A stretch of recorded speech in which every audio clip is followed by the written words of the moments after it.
Oi, gente, eu sou Valéria Alves e eu tô aqui realizando um sonho. Na verdade, na minha trajetória profissional, eu nunca tive a oportunidade de fazer rádio, mas isso sempre foi um sonho. Então agora eu estou começando um projeto novo, iniciando hoje um podcast que tem muito a ver com rádio e que vai me permitir bater um papo reto com os meus entrevistados sobre assuntos de interesses coletivos, locais, regionais e nacionais. Não vai ser um papo longo, algo em torno de 30 minutos, para que você possa acompanhar sempre a cada episódio.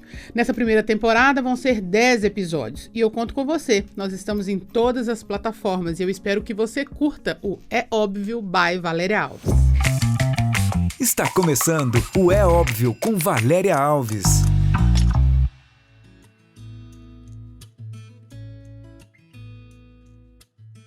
Hoje, para abrir, um amigo super especial, uma personalidade conhecida nacionalmente. José Altino Machado, do alto de seus 80 anos, já foi entrevistado pelo ilustríssimo Jô Soares, que nos deixou recentemente, pela maravilhosa Marília Gabriela, que também está voltando para essa plataforma com um videocast e podcast.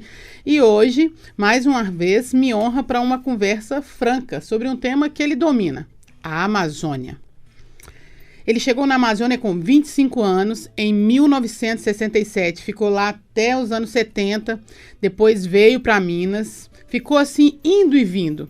Em 1980, ele voltou a morar na Amazônia e nunca mais quis sair de lá. Só deixou a Amazônia quando nasceu a filha Duda, e aí ele voltou a ficar indo e vindo. É ali um corre-corre da aviação nacional que Zé Altino sempre fez entre o aeroporto Coronel Altino Machado em Valadares, que tem o nome de seu pai, e o aeroporto de Marabá, que por sinal, quando ele chegou lá, era uma cidade pequenininha, mas que hoje é bem maior do que Governador Valadares.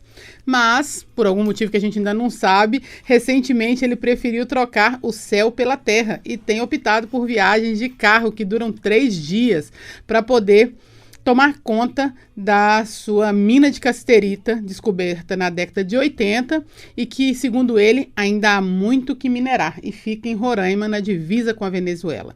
Zé Altino Machado foi líder dos garimpeiros da Amazônia Legal na década de 80, quando fundou a União dos Garimpeiros da Amazônia Legal e acompanhou de perto aquela cena triste do massacre dos Yanomamis. Hoje continua por lá com seus negócios e acompanha de perto o que vem acontecendo em novos tempos nebulosos. Recentemente, ele ia ser candidato a senador, estava no topo das pesquisas, mas desistiu. A gente também vai saber por quê. Bom ter você aqui, inaugurando comigo esse meu novo momento. Obrigado, Zé Altino. Eu é que agradeço e tenho sorte até de... Não é desejando mal, porque não adianta mais desejar bem, mas senão o Almir seria seu primeiro entrevistado, como foi na televisão, né? Que Deus o tenha, num outro lugar. Eu acompanho sua carreira desde o princípio, você sempre brilhou no rádio, nos meios de comunicação, e você merece a audiência e o respeito que você granjeou nesse meio. Parabéns para você e nessa nova etapa. Isso é que é bom, né? Você vai acordar todo dia de manhã com algo a fazer, com uma responsabilidade a cumprir. O duro é quando a gente acorda, assim, o telefone não toca mais e a gente fica assim, acordei para quê? Isso é complicado. E isso, graças a Deus, também não me atingiu ainda. Estamos continuando da mesma maneira, com a mesma correria de sempre. Acho que isso que move a gente, né? Nós somos movidos, assim, por esse 220, né? Até ontem eu comentava com Duda e com Soraya, minha mulher estava falando com ela, às vezes ainda tem escritório e tudo, tem ainda até pouco escritório, mas eu acho que se fechar o escritório, a gente fecha um pouco da vida da gente. Então a gente precisa continuar, eu acho que a gente fica viva por isso. Quer dizer, o corpo pode envelhecer um pouco, mas a cabeça e a alma continuam, então a gente está pelejando e continua pelejando por isso aí. Pois é, você falou dessa audiência, né? Foram muitos anos de TV, mas é engraçado que até hoje, às vezes eu paro em alguns lugares em Governador Valadares e encontro pessoas e elas falam assim, hoje mesmo encontrei com uma senhora na feira de manhã na ilha e ela falava comigo assim, você não é a Valéria Alves, a menina que fazia as entrevistas? Eu gostava tanto de você na televisão. Pois é, mas inclusive eu tinha certeza absoluta, você tinha um dos programas mais assistidos em Governador Valadares, era o seu inclusive... todo mundo dava notícia dele, tinha um peso político muito grande, opinativo, e isso era ótimo, isso vendia a opinião. E era uma questão assim de causava influência através do seu programa. O pessoal fazia bom julgamento de tudo aquilo. Não existia, não é mau julgamento no sentido de ruim, mas fazia um bom julgamento que tinha a informação exata de como seriam as coisas. E, lamentavelmente, desapareceram dos nossos meios. Ainda temos aí o Moisés e temos outros aí que ainda continuam assim. Mas, opinativamente, o seu ainda foi o campeão. Pois é, agora a gente vai poder conversar um pouquinho aqui nesse podcast, não é óbvio? E eu quero começar te pedindo um sim ou não para 2 perguntas que eu vou fazer, porque depois a gente comenta, tá? A primeira, nos 2 primeiros mandatos, o Lula foi bem no que diz respeito à Amazônia, os índios e os garimpeiros, sim ou não? Não foi bem, né? No mandato que está terminando, Jair Bolsonaro foi bem nessa questão dos pontos que envolvem a Amazônia, os índios e os garimpeiros, sim ou não? Vou dizer que não foi porque ele não teve política para a Amazônia. Então vamos lá, Zé Altino. Você defende que não há uma relação ruim de conflito entre índios e garimpeiros. Que quem cria isso somos até nós, né, a imprensa nacional, ONGs e políticos que não estão preocupados em resolver o problema, se é que ele existe, que só querem fazer política partidária. É isso mesmo? Baseado em que você defende essa teoria? Não, eu não defendo a teoria, né? Eu procuro mostrar outra visão da coisa. As ONGs e aqueles que sonham a Amazônia têm uma utopia, têm um raciocínio, e eu sou o pesadelo da realidade. Quer dizer, o que eu digo, que falo, é o que está lá. Eu não posso modificar a realidade porque eu convivo com ela também. Então isso faz as coisas ficarem diferentes com a minha ótica.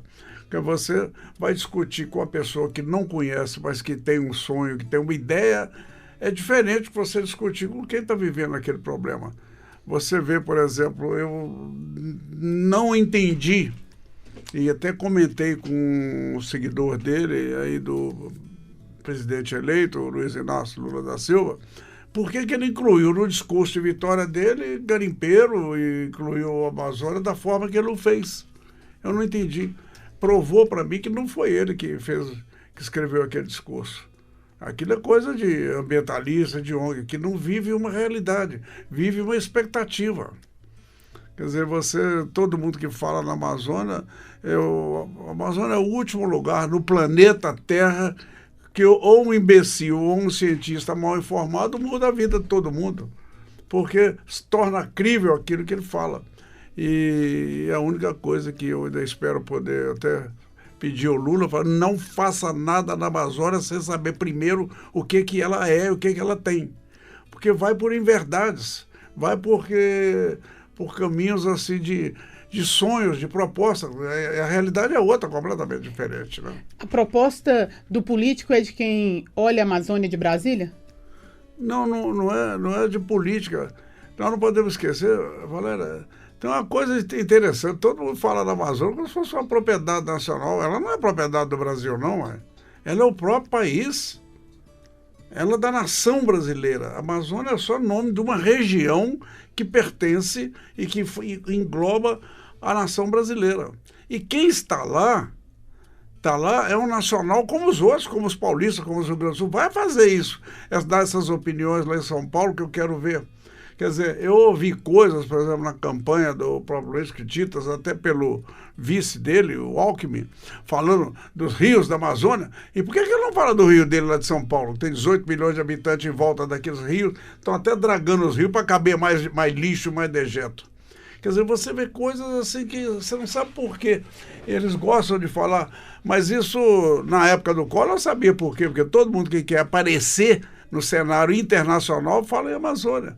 Porque a Amazônia é uma das 10 palavras mais publicadas do mundo. Então, quer aparecer? Fala na Amazônia.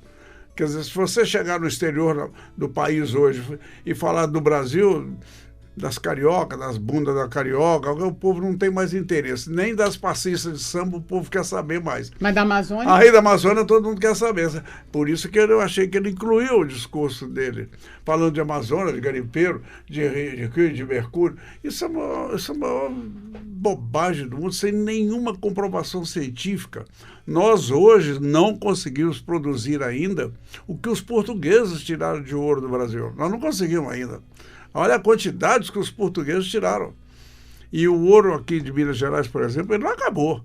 Todo mundo acha que o ouro mineiro acabou, que não tem mais. Não, isso não é verdade. Ainda temos. O que houve foi que libertaram os escravos, não tinha mais quem trabalhasse nas jazidas de ouro. Não tem mais quem tira o ouro, Não né? tem mais quem tira o ouro. Não teve na época quem mais tirava o ouro. E foi por isso, não teve mais quem tirasse o diamante, quem trabalhasse no duro, pegasse no pesado. E os garimpeiros na Amazônia surgiram pegando no pesado. Essa que é a grande diferença. Então você entra numa dessa, opinativamente, eles falam a respeito, é o mercúrio, como ele falou, não sei o quê.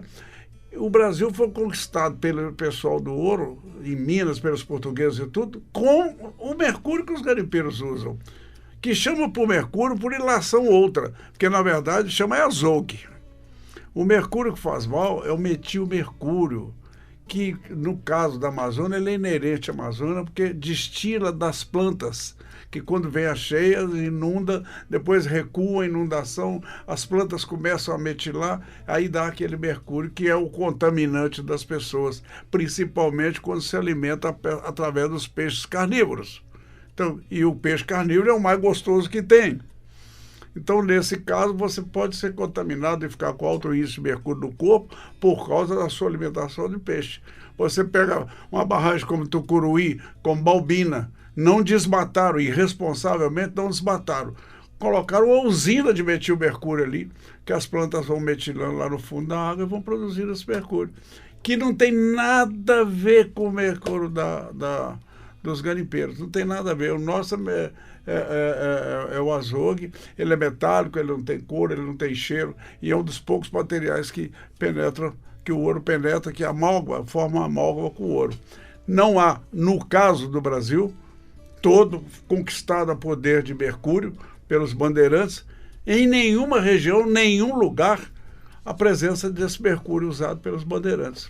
Escrito até pelo Paulo Setúbal, O Ouro de Cuiabá, é um livro espetacular para você ler, a saga dos bandeirantes que se dirigiram para conquistar Mato Grosso. E ele fala quantas arrobas de mercúrio eles levavam, essa coisa toda. O MINTEC do Rio de Janeiro, que é o Instituto Tecnológico da Mineração, foi fazer a pesquisa, cadê o mercúrio que os garimpos usaram? Não acha. Não tem. Não tem. Os alemães da década de 80 tiveram no Tapajós, cadê o mercúrio que falaram que tem no Tapajós? Não tem. Você não acha. Não acha por quê? Porque se ele for ao Rio, que ele não vai ao Rio, mas se ele for ao Rio, ele penetra, vai para o fundo e acabou. Nos rios da Califórnia, por atestados dos melhores especialistas norte-americanos, tem mais de 12 mil toneladas de mercúrio metálico. Está lá no fundo, quieto lá, ele fica abaixo da superfície de barro e areia. E até hoje nunca teve um problema disso. Como não tem. A disputa, Valéria, é as minas e porque o pessoal que trabalha na garimpagem é uma economia diferente. Primeiro, é uma economia mais popular. Segundo, mais democrática. Terceiro, não tem tempo de plantio, não tem tempo de esperar para colher, não tem colheita, não tem nada. Na atividade, você já pega e já realiza o capital. Isso dá uma independência muito grande para a atividade. E são muitos homens. A economia no interior da Amazônia toda é baseada neles. E eles não dependem nada de governos. Mas é nada, não precisa de governo para nada. Quer dizer, os maiores bilionários em matéria do garimpo, essa coisa, que ganharam dinheiro no trabalho, a maioria deles é analfabeto. Mas, Altino, as minas, em grande maioria, estão ali no contato direto com o povo indígena. E há ou não um conflito? Não. Recentemente, inclusive, em 2021, eu acho, teve uma foto sua, né, que foi inclusive publicada pela CNN, com um grupo de indígenas numa quadra, parece que era um evento que vocês faziam. Os Mundurucurus. Isso. Os Mundurucurus, porque estava todo dia essa notícia que... porque virou meio de ganhar dinheiro das ONGs agora. Vai lá, alicia alguns índios, como aconteceu nessa reunião Clima-Tempo que teve na Escócia. Não sei se você lembra, tinha uma imagem de uma Índia falando lá, na Clima-Tempo. Quer dizer, aquilo foi um absurdo, não pediram a credencial daquela Índia para estar falando naquele lugar ali. Que ela se apresentou como Índia Suruí, quando, na verdade, ela era filha de um índio com uma senhora dama da noite da sociedade lá de Cacoal, e que, por fato dela ser mestiça, não invalida a origem. Mas ela não tem representatividade nenhuma dos suruís para estar ali. E os suruís, inclusive, são os maiores produtores de diamante que nós temos, são eles, junto com o Citalagas. Quer dizer, mas vai lá fora, a ONG arranja um jeito, coloca ela lá para falar em nome dos índios. E você, mais ainda, até como brincadeira, a ararinha azul, aquela arara, é uma das mais protegidas na Amazônia, mas estão matando as araras tudo lá para tirar as penas, para fazer falso índio, para aparecer na televisão e para o povo aí. Quer dizer, são coisas que estão fabricando lideranças indígenas para a vontade deles, mas, na verdade, os garimpos existem há mais tempo do que existem os índios perto dos garimpos, e o que aconteceu foi que houve uma coesão de trabalho conjunto. Os garimpeiros trabalham com os Mundurucus tem 70 anos, 70. Eles têm a área deles e têm a área do garimpo. O que aconteceu? Eles foram se achegando com os garimpeiros, aquela coisa. E a presença deles acabou trazendo a área indígena para cima dos garimpos. Mas eles chegaram para trabalhar junto, que é o caso dos Caiapó, é o caso dos Tiriós, todos eles. Mas é porque, na verdade, são vários povos, né? E pode ter algum povo que não queira trabalhar. O que não quer porque não tem garimpo na área deles. Isso é tolice. Porque na Amazônia não tem outra atividade. Então, vou te dar um exemplo aqui. Vou ver os Chavantes. Eu sou muito amigo, fui condecorado até pelos Ilhas de Carajá, da Ilha do Bananal. A Ilha do Bananal, eles têm lá 12.500 reses.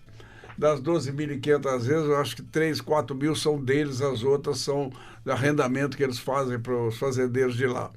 Há pouco tempo saiu, agora esse ano, agora no princípio do ano, esse delegado que morreu nesse bloqueio que ele foi fazer, que o tiro resvalou e matou, esse delegado apreendeu 900 vacas de um fazendeiro que tinha arrendado um terreno dos índios Chavantes. Até passei lá com a Soraya agora na fazenda deles, com os índios Chavantes, para botar as vacas lá.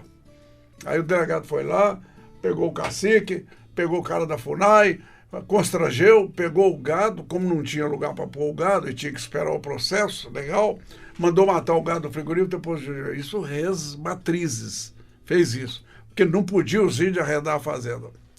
Aí sai na mesma área, o Tuxaua do outro lado, da outra aldeia, do outro aldeamento, na mesma área, na mesma Chavante, e vem na televisão, foi dar uma entrevista na televisão, agradecendo ao céu que o ano foi muito bom, porque nós arrendamos a terra para o fazendeiro plantador de soja e conseguimos lucrar 270 milhões de reais no ano com a soja. Quer dizer, arrendar para a soja pode, arrendar para o boi não pode.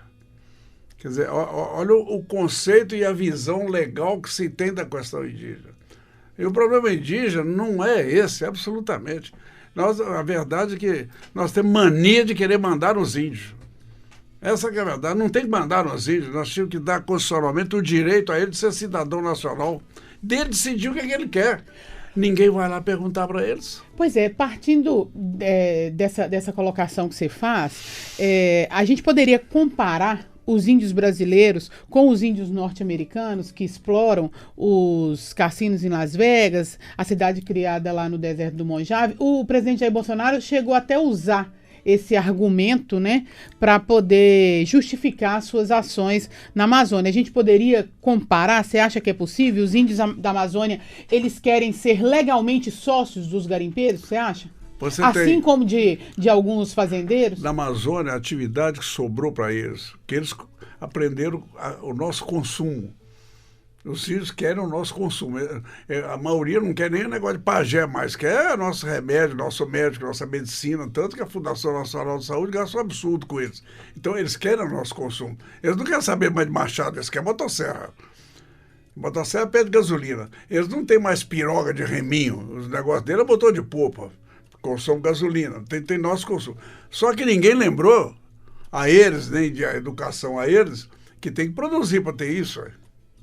E como é que eles vão produzir se não tem nada na área deles? Tem o quê? Tem as proximidades do garimpo. E por isso é que eles foram para os garimpos. E isso o pessoal não concorda, porque o garimpo deu uma autonomia para eles que a Constituição Federal não deu. Você fala dos americanos. Os americanos usou o seguinte critério para cuidar da questão indígena. A prioridade aqui é da nação norte-americana. E a prioridade qual é que é? Índio vai plantar? Não. Então tira de cima da terra fértil e põe onde não está fértil. Índio não vai minerar? Não. Então tira, põe aqui. E criou as reservas para ele. E deu autonomia da etnia para eles. Por isso é que eles abrem jogo. Embora contra a lei americana só permite jogo em alguns lugares da costa oeste. Na costa leste, o único que tinha era Atlantic City. Mas os índios, como ganharam autonomia política e legal dentro da área deles, abriram os cassinos. Porque eles têm essa autonomia da etnia deles, que não é o caso do Brasil. Nós não demos autonomia da etnia e como também nós não demos a nacionalidade brasileira. O melhor modelo, por incrível que pareça, é o venezuelano. Venezuela não cria área indígena, ela cria parque nacional para a utilização por parte dos índios. Qualquer coisa que tenha ali que interesse ao país, desentranha legalmente aquilo ali do parque indígena para poder ter exploração. E só que lá agora ela obriga também que tenha a participação deles, dos índios. Aí funciona.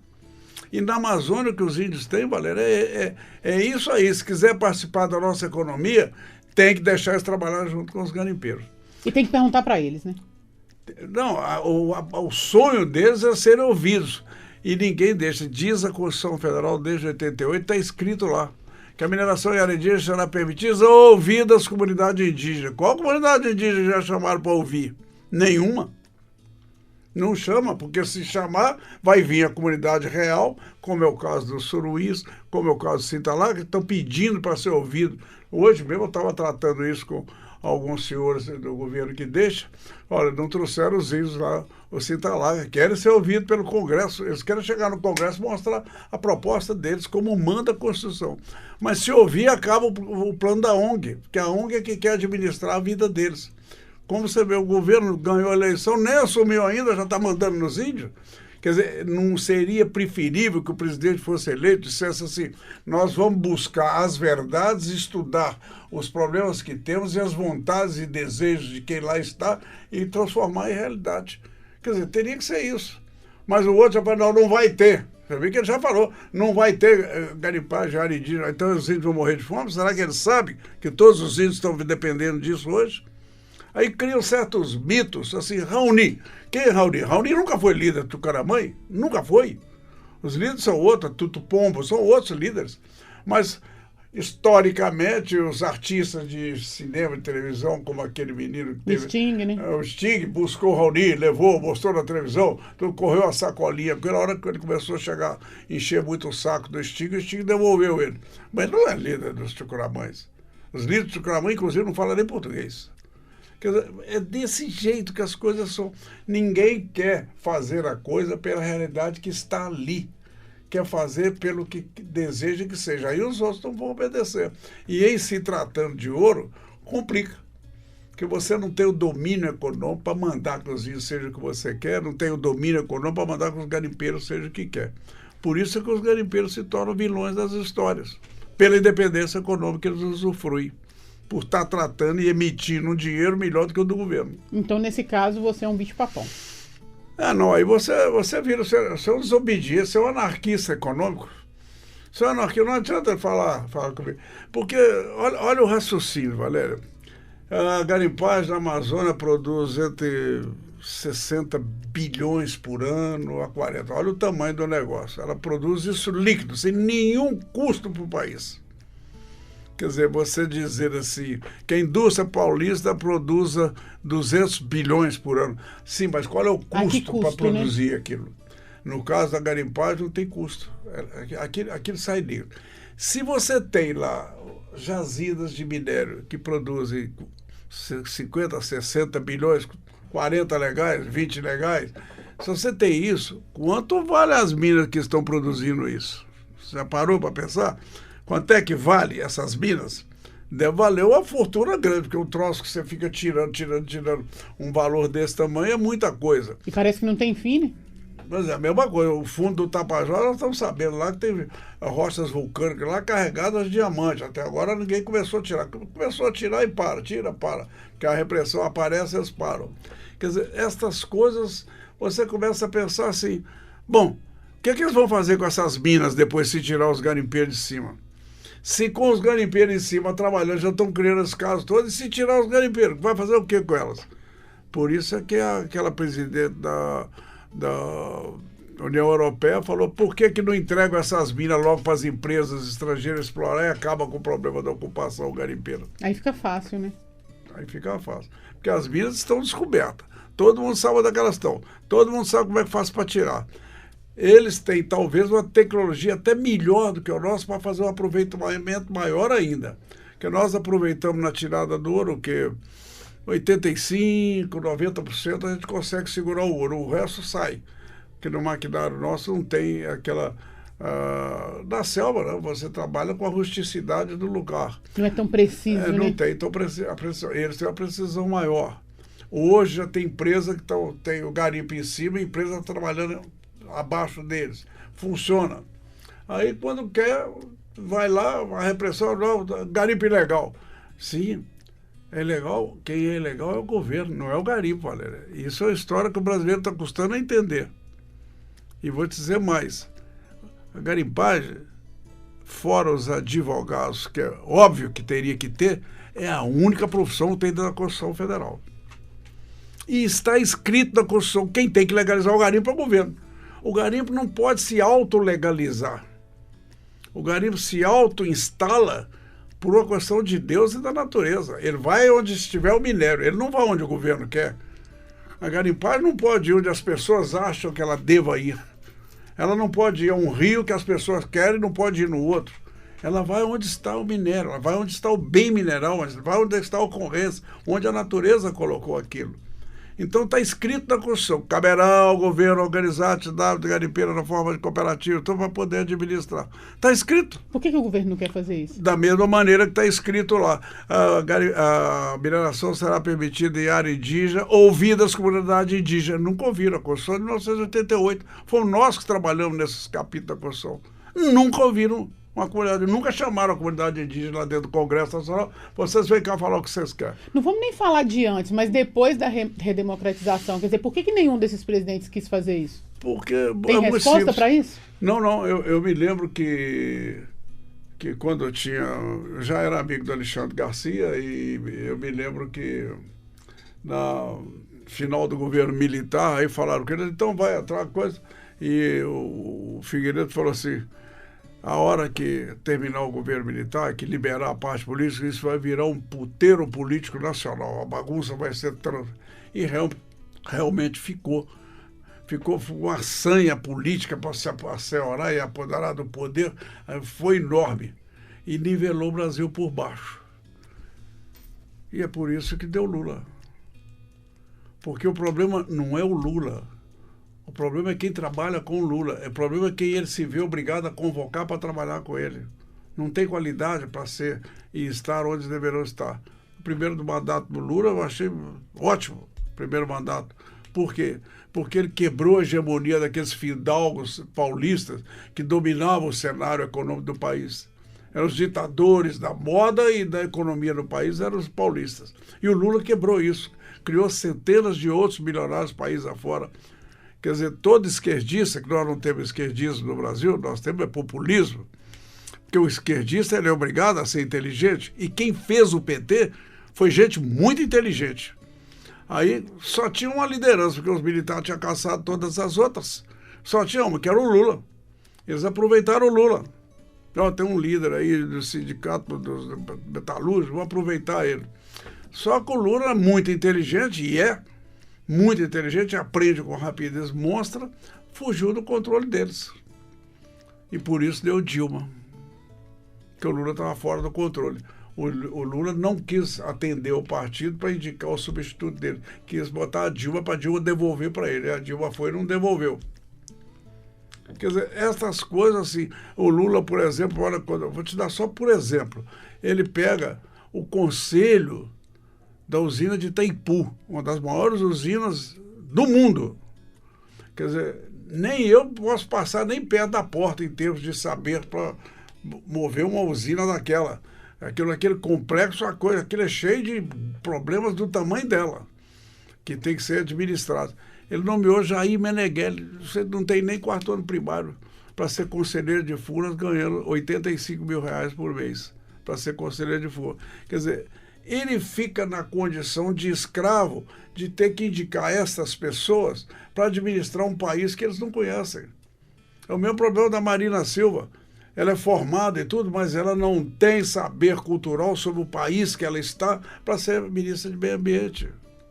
Você tem que ter saber da coisa. Uma coisa é você ter uma instrução de colégio, outra coisa é você ter cultura daquilo que você está fazendo. São coisas diferentes. Com relação ao governo Lula, você acabou que já comentou, né? Mas nosso tempo está quase encerrando e eu queria ouvir sobre o presidente Jair Bolsonaro, né? Você disse que ele não foi bem porque nem teve política, né, com relação à Amazônia. É por isso que você é contra o projeto de mineração que ele tinha? Esse projeto não representava vocês, nem os garimpeiros? Não representava a realidade, da necessidade real das coisas. Você não pode apresentar um projeto lá, por exemplo, mineração, como o projeto fala também até em área indígena, sem você partir do princípio dele, de como está colocado na Constituição. E como existe uma realidade, e eu cansei de falar com eles. Vocês têm que legitimar o que existe. Legitimando o que existe, que significa reconhecer a ocupação que está tendo agora. Como é que estão trabalhando agora? Manda lá, manda apurar. Faz uma comissão, inclui ONGs sérias, inclui cientistas, inclui tudo. Manda lá para o meio do garimpo, manda lá para o meio dos índios, manda para a Amazônia, manda para tudo que lá. Levanta o que nós temos. Faz um censo geral das atividades. O que é que nós temos? Nós temos isso aqui. É porque, na verdade, eu acho que a imprensa nacional acreditava, num contexto geral, que se o presidente tinha um projeto que ia permitir a mineração, você inevitavelmente seria favorável, mas não foi isso que aconteceu, né? Não, porque não era a realidade, ele ia confrontar todo mundo, não ia legalizar. Então, a nossa proposta era essa que eu te falei, legitima o que tem. Depois que souber o que tem que legitimar, significa reconhecer a existência. Tá bom, é isso aí, como é que eles estão trabalhando? Assim. Então, vamos ver como é que nós vamos agora tangenciar essa realidade e puxar para a ordem econômica que precisa ter, a organização ambiental que precisa obedecer. Quer dizer, teria que ser assim, e tem que ser assim. A mesma coisa, o Lula foi altamente prejudicial na Amazônia com uma coisa hilária. Ele criou uma série de parques e floras sem saber para quê. Só onde tem atividade humana. Aconteceu isso. Lá no Tapajós ele criou Parque Nacional do Jamanci. O Parque Nacional do Jamanci era a reserva garimpeira, tinha 230 mil homens lá dentro. E tem até hoje. E legal. Quer dizer, ele estava legal. Quem botou isso ilegal foi a lei, foi o parque que ele criou.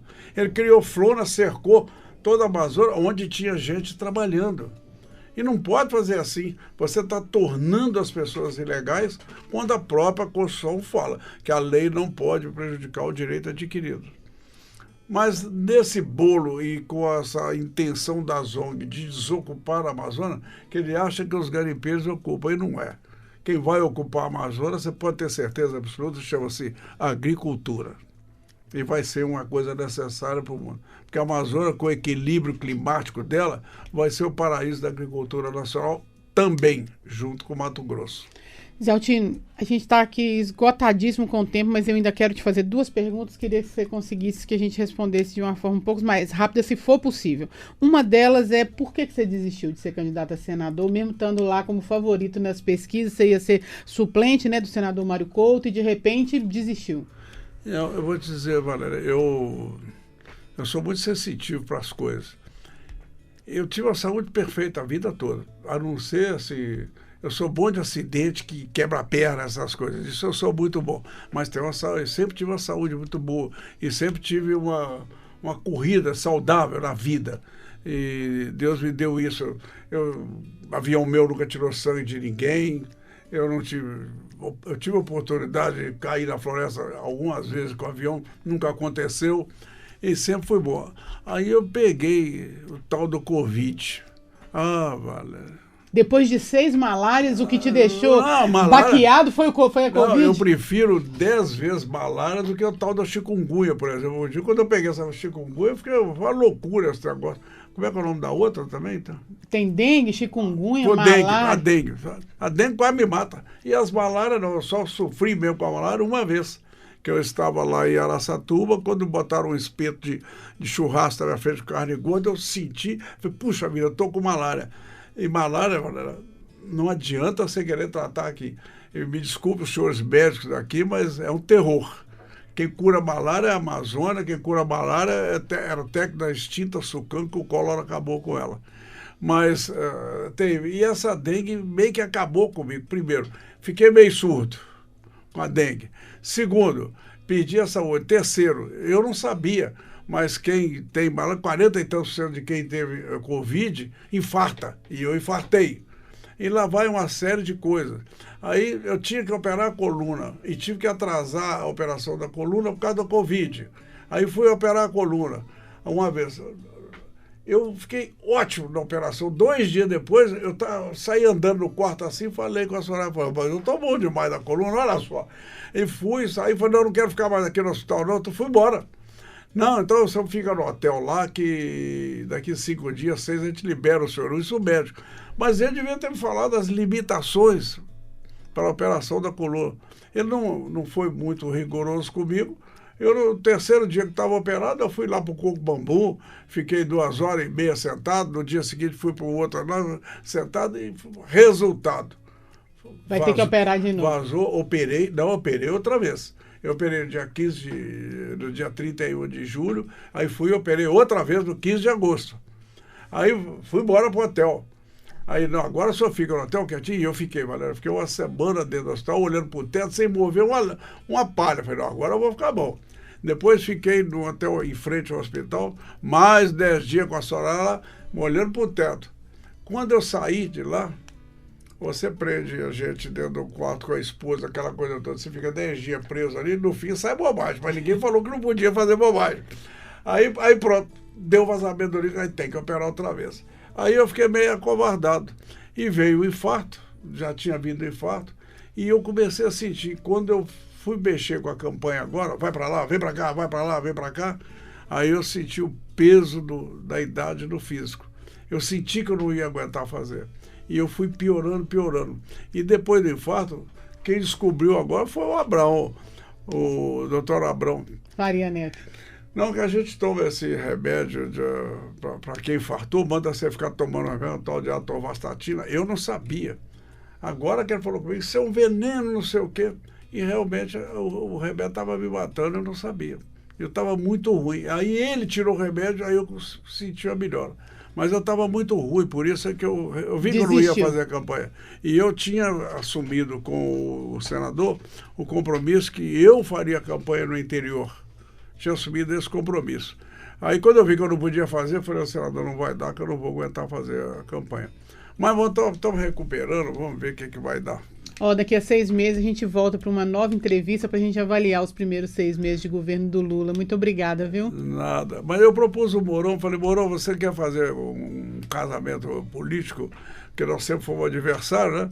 Falei, nós dois passamos dos 80 anos, vamos fazer o seguinte, vamos candidatar a prefeito, eu sou de vice, ou você vai de vice. Se um morrer no cargo, lá a gente faz um enterro bonito lá na prefeitura, um velório bacana para os eleitores. De jeito nenhum. Mas eu tenho muito prazer em estar com você sabe disso, e a comunicação consolidou a nossa amizade, e eu espero que você tenha um progresso muito grande aqui na sua nova meta, no seu novo trabalho. Parabéns para você. Fato novo não é óbvio. Depois que gravamos o primeiro episódio do podcast É Óbvio, um novo fato chamou a atenção do mundo: a crise humanitária entre os Yanomamis, com responsabilidades imputadas aos garimpeiros. Por isso, eu convidei o Zé Altino e ele voltou para uma nova conversa franca sobre esse tema. É o episódio da próxima semana, quarta-feira que vem, às 16h, disponível em todas as plataformas de streaming de áudio. O podcast É Óbvio é uma produção da Óbvio Comunicação Integrada. Conta com o apoio do Jornal da Cidade, onde eu assino uma coluna. A coluna É Óbvio todos os domingos. Coordenação geral, produção e direção, Valéria Alves. Edição geral, finalização e mixagem é do Alexandre Venâncio. A gravação no estúdio é do Ednilson Basílio. Vinhetas e trilhas são do Paulinho da Batuque Produções. Eu gravo o podcast É Óbvio nos estúdios da Rádio Mundo Melhor em Governador Valadares, mas o meu convidado pode estar em qualquer lugar. Você ouviu mais uma edição do É Óbvio by Valéria Alves, o podcast que fala um pouco de tudo que te interessa.